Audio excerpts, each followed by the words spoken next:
Here we're going to be talking about constructing and criticizing arguments for your writing assignments. The agenda here will be to discuss first deductive arguments and then inductive arguments. And we'll be discussing the construction of these kinds of arguments and then the criticisms of each various type. First, let's start with deductive arguments. You may have heard of Sherlock Holmes saying, when asked how he figured something out, deduction, my dear Watson. That's actually not correct. What Sherlock Holmes is doing is a form of induction, but for deductive arguments, we're going to be using modus ponens and modus tollens, mostly to try and argue for things. So we're just going to focus on those here. There's argument structure for deductive arguments involves conditionals usually, right? So with modus ponens and modus tollens, we have a conditional premise. The conditional premises have two parts, right? They have an antecedent, the if part, and a consequent, the then part, generally. Now, you can order these statements sort of however you like. There's different ways of stating conditionals where the consequent comes first and the antecedent comes after. There's also ways of stating these arguments, modus ponens and modus tollens. You don't have to always start with the conditional statement. You can sometimes start with just the bold statement premise. But these are the two general structures, and when it comes to creating or constructing one of these arguments for yourself, you need to be consistent in how you state the sort of component parts, the antecedent and the consequent. So modus ponens is if A, then B, A, so B. Where the A's are, you would put the exact same sentence in there. And where the B's are, you would also put the exact same sentence in there. That's what I mean by be consistent here. You can't change the wording or the phrasing very much without running afoul of the way that the argument is structured. Similarly for modus tollens, if A then B, not B, so not A. Here, you do get to build in the negation, the sort of the word not or the word no or something like that, and you can do that without changing too much structure in the underlying sentence that here is just being signified by A or B. So, for example, taking the JFK assassination, if Oswald didn't shoot Kennedy, then the JFK assassination was a cover-up. That's a conditional premise. Premise 2, Oswald didn't shoot Kennedy. So you see here I have the exact same sentence in the antecedent of 1 and as the premise in 2. And so it follows from there. So the JFK assassination was a cover-up. This is supposed to be a good example of what you might think up as a kind of argument for your conspiracy theory, right? You can focus on a particular aspect of your general theory. You're just trying to come up with claims that work in general that people that buy into the conspiracy theory would hold to and make it so that it supports the conclusion, right? So you take the conclusion here, the JFK assassination was a cover-up. That's the sort of general claim that the conspiracy theory is trying to say is true. And then in this kind of example, a deductive example, you build the kind of reason that they suggest is for accepting the conclusion. You build that reason into the antecedent of the conditional statement.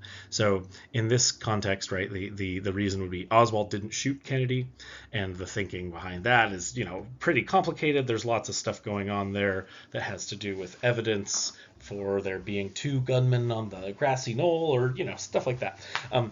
All of that is going to be background that's going to go into the explanation for the argument. But the argument itself is just this straightforward, right? If Oswald didn't shoot Kennedy, then the JFK assassination was a cover-up. Oswald didn't shoot Kennedy, so the JFK assassination was a cover-up. This argument is valid, right? The conclusion follows directly from the premises. So given the way that the conclusion is, is set up, the premises, if true, the conclusion has to follow. The question, though, becomes whether or not this argument is sound, right? So the whole kind of point here is, yes, this is going to be a good argument, but where are you going to end up being able to criticize it? Well, you're going to criticize it by saying, while the structure of the argument is fine, the premises of the argument are not necessarily true. First, before getting to criticizing the argument, the way in which the conspiracy theorist would actually kind of want to defend this kind of argument, and the way that you would want to explain this argument if you structured it, if you were coming up with an argument that was structured akin to this. First, you would want to explain premise one, and you would do that by connecting the parts of the conditional, right? So in this kind of context, like the kind of thing that I would say if I believed in the JFK assassination cover-up is I would say something about how Oswald not shooting Kennedy, but everyone thinking that, and that being the official story,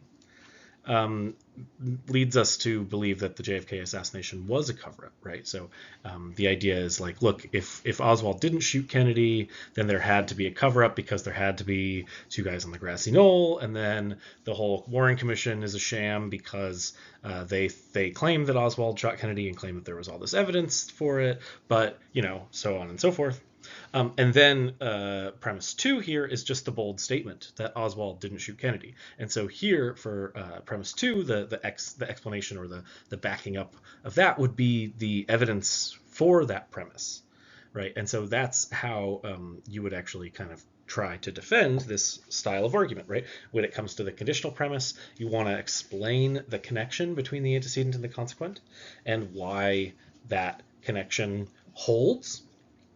And then in the second premise, you want to explain the evidence behind that premise, right? So if it's an instance of modus ponens, you're going to be defending the antecedent, and if it's an instance of modus tollens, you're going to be defending the negation of the consequent. That is, you're going to be saying, no, it's not the case that the second half of the conditional statement. Moving on from there to criticizing deductive style arguments, because the deductive argument is such that as long as it's a valid style argument, right? So the first way to criticize a deductive argument, of course, is to say, hey, this isn't a valid argument. It's not even the right form. And that's in a case where you've got an argument that's denying the consequent, denying the antecedent or affirming the consequent. Those are forms of invalid argument. But in the case in which you have a valid form of argument, like modus ponens or modus tollens, your criticisms have to be one of the following. You have to deny one of the premises because the premises are such that if they are true, then the conclusion follows. So you can't just say, oh, this is a bad argument. There's some sort of disconnect between the premises and the conclusion. There's not. If there's a disconnect in a valid style argument, that it's not a valid argument, right? So what you have to do here is figure out which of the premises is false or which of the premises is criticizable. So the two ways that you can do that are one of these. First, if you think you can deny the conditional statement, you can deny the connection between the antecedent and the consequent of the conditional. That's one way that you could argue in this kind of context, right? Say Oswald didn't shoot Kennedy, then the JFK assassination was a cover-up. Well, that might be false, right? Like how could that be false?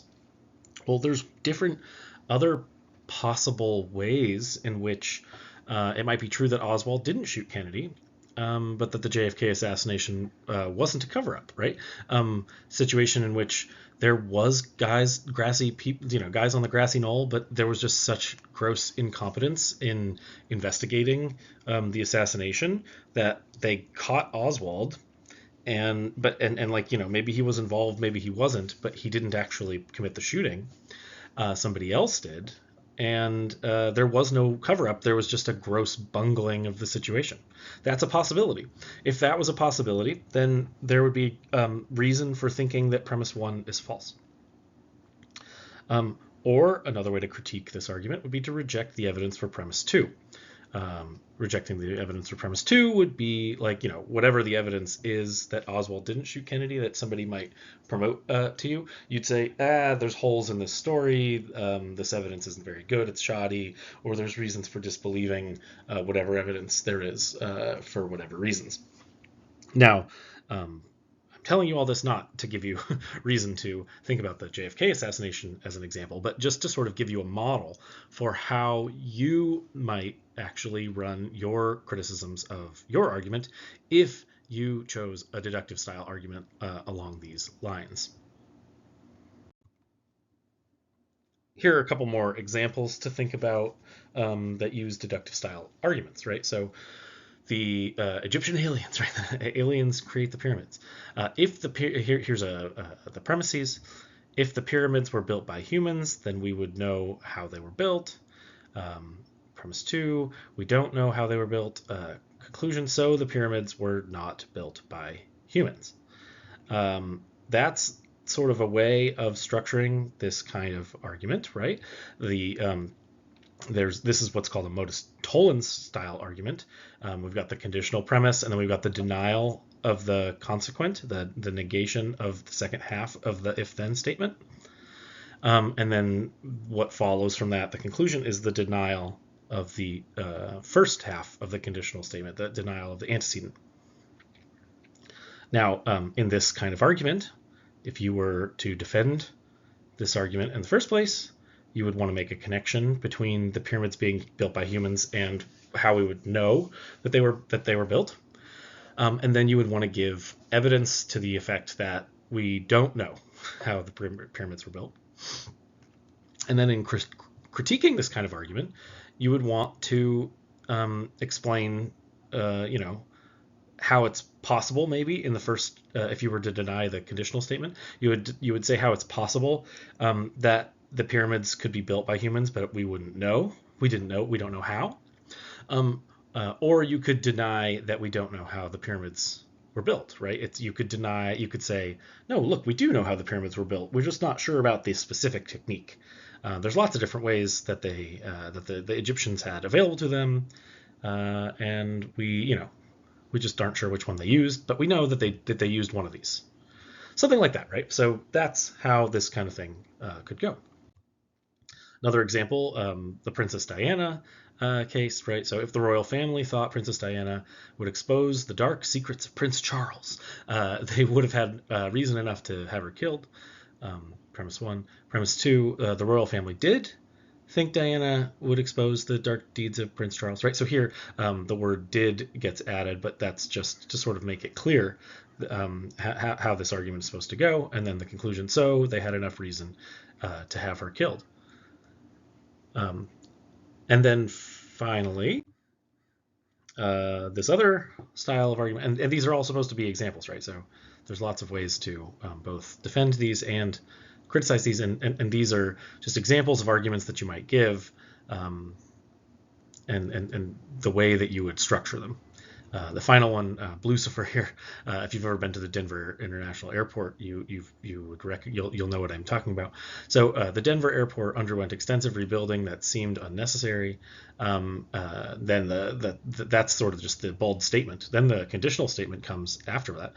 The Denver Airport needed an extensive rebuild only if it was being connected to an underground tunnel to the mountain lair of the New World Order. The conclusion. So the Denver International Airport was rebuilt to connect it to a mountain lair of the New World Order. Here you see that I haven't exactly stated the the premises in a perfect way, and that's acceptable if you're kind of explaining along the way how the argument is supposed to go. It's nicer if you can make it very clear and put it in this very simple if-then formula. But here, the phrase "only if" in the middle of the second premise works just the same way as the if-then premise does. So it's okay as long as it's clear to me that you really understand what you're doing. And here's Lucifer for you. He's the demon horse of the Denver International Airport. Now we can move on to inductive arguments, many of which your conspiracy theories will actually be most probably understood as this sort of argument. So yeah, most conspiracy theories use what we call abductive inferences to the best explanation. But sometimes you get conspiracy theories that involve other types of inductive arguments. So in a general inductive inference is where you go from lots of cases of a certain sort. So there's lots of white swans that I've seen to a general claim claiming that all swans are white, or an analogical inference, right? Cases of X are usually Y, right? So case Z is a case of X, so it's likely a case of Y as well. Situations, here's a silly one. Situations in which I see swans are usually situations in which I see white swans. The next situation in which I see a swan is a situation in which I see a swan, and so it's likely to be a situation in which I see a white swan as well.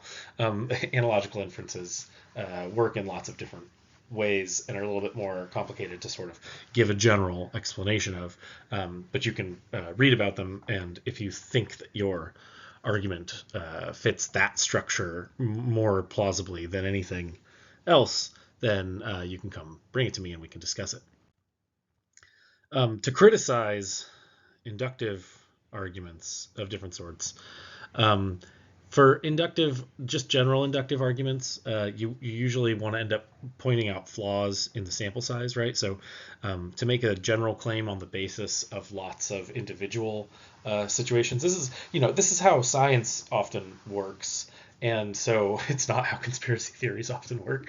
In science, we say, oh, look, we've done this experiment like over and over and over again, and every time we've had this same result. So probably this is just how the world is. This is just how this stuff works, right? And you can run into problematic arguments of that sort when it comes to the sample size, right? So if you ran the experiment in one particular way, maybe you were restricted in some way. You didn't do enough experiments, or maybe you were collecting the data incorrectly or overlooking some particular thing in your data collection. Namely, maybe you had a bias, right? So like in my other example about the hot sauce at the grocery stores, right? There's a bias if you're only looking at grocery stores in a particular region. There's a regional bias, basically, right? And if you've got a regional bias, then it's not a good sample size, or it's not a good sample to only be looking at grocery stores in one particular area for determining whether or not all grocery stores or all grocery stores in some larger area will have that particular hot sauce for sale. Analogical criticism, so for arguments where there's an analogy that's not good, then what you end up doing, because usually the way that analogical arguments go is to point out the relevant similarities between the one case and the other, and so you're like, look, this case is like these cases are both like A, these cases are both like B, these cases are both like C, so probably case 1 and case 2 both have property D also, right? I mean, so like case 1 does, so case 2 probably does as well. In this case, to criticize an analogical argument, you'd basically say something along the lines of, well, no, look, there's a lot of relevant dissimilarities, and relative to those dissimilarities, given those dissimilarities, the analogy is much less plausible, and so It's wrong. It's false. The argument doesn't go. Abductive arguments, though, on the other hand, are the ones that are most often used in conspiracy theory type cases, because conspiracy theory type cases really are supposed to be most often inferences to the best explanation, or that's just generally what they present themselves as. And an abductive argument, the basic structure of an abductive argument is that there's some phenomenon out in the world that needs explaining. Then there are theories that try to explain the phenomenon, and then there's some set of evidence that all the theories kind of have access to or are based in. And then you choose the theory that best coheres with the evidence, that best explains the phenomenon and takes all of the evidence into account, or something like that. Here's a really simple example. Imagine you get up in the morning and you walk into your kitchen and you see an empty glass of milk on the table. Um, well, there's lots of possible theories as to how that glass got there. Um, One of them is that your roommate got up in the middle of the night and had themselves a glass of milk. Another one is that somebody broke into your apartment and didn't take anything, but did take, drank a glass of milk and then left the glass on the table. Now, which of those two explanations that both take into account all of the available evidence that you have, given the phenomenon of the glass on the table, um, which one's a better explanation? Well, one of them is just way more likely than the other. Um, when you have abductive arguments and you want to offer some criticisms of them, there's lots of different ways to do that. One of which has got to do with the test formula that we discussed, or like sort of is in one of the chapters in the textbook, and you can look over that. That's generally a good way of thinking about this. But when it comes to conspiracy theories, well, more often than not, abductive arguments of this sort are you've got competing theories that are both good theories, right? You've got competing scientific explanations, and they're both really good, and so you have to like weigh things very closely. When it comes to conspiracy theories, that's usually not the case, right? It's usually a conspiracy theory and like a common sense explanation, and the common sense explanation is usually the right one, and there's reasons for that right here, right? So you can take the two theories, or you can take the conspiracy theory, and you can ask whether or not the theory itself is consistent with fact, right? Oftentimes, conspiracy theories rely on extreme claims that aren't consistent with fact, and so that's problematic, right? That's problematic. If the theory that you want to believe in relies on something that's false, well, then that theory is going to be problematic because it's going to be false. Another thing you can do is just ask whether or not the theory itself tries to ask you to base your belief in it in something that's incredible. This is sometimes called begging the question. So if, say, right, the theory that the Loch Ness monster exists or is in Loch Ness. Well, that theory, to take it seriously, you have to believe that it's possible for a creature or dinosaur or something to have lived in the lake in Loch Ness since the time of the dinosaurs. So it's either got to be really old, or there's got to be some like hidden group of these things that are somehow procreating in some, but still nobody's seeing them. The possible, so just take the claim that it's really really old. Well, begging the question in this case would be like, look, if in order to ask me to believe in the Loch Ness monster, you need me to also believe that it's possible for a dinosaur to live millions of years. That's problematic. Why? Because I don't accept the first claim. I don't accept the claim that it's possible for a dinosaur to live for millions of years. And so I can't accept the second part of the argument. You're asking me to accept the Loch Ness monster, but you're begging the question, right? You're begging? You're asking me to believe this thing, but I already don't believe something that the theory itself is based on, and so you can't ask me to do both. Another thing here is to just ask whether or not there are other theories in the offing that are far less incredible. So, like in the case of the Loch Ness monster, there's lots of possibilities that there were just funny shaped logs in the water, and that's why people got the pictures that they got, right? Things like that. Are there just other theories that really don't take you for a ride is the best way to think about it, and then to just sort of give those theories, right, to explain how those theories really are ultimately much more plausible than the conspiracy theory. An example here is going to be not 9/11, whether or not 9/11 was an inside job. There's definitely some interesting claims and supposed evidence that 9/11 was an inside job.